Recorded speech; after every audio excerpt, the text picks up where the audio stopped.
ইয়ে বাপরে, মার বাবা মুড়ি খেতে বসেছে আর একে দেখো, এই উরি বাপরে, কোন রকম হেলদি ফুড খাবে না, সব মুখরোচক খাবার।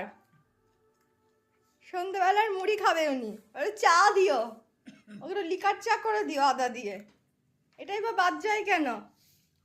আয়,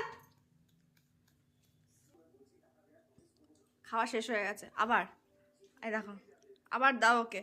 উরি বাপরে, মা বলো বসো, তারপরে বসতে বলো, বসতে। উরি বাবাই, ট্রেনিংটা কেমন দিয়েছি দেখো। না বসবে তারপর তুমি দেবে, বসবে তারপর দেবে, তাহলে ও বুঝবে যে আমাকে বসতে বলছে। ও মা, বুবুকে বসতে বললেই বস। এই বুবু বস, পাবি বস, আগে বস। হ্যাঁ।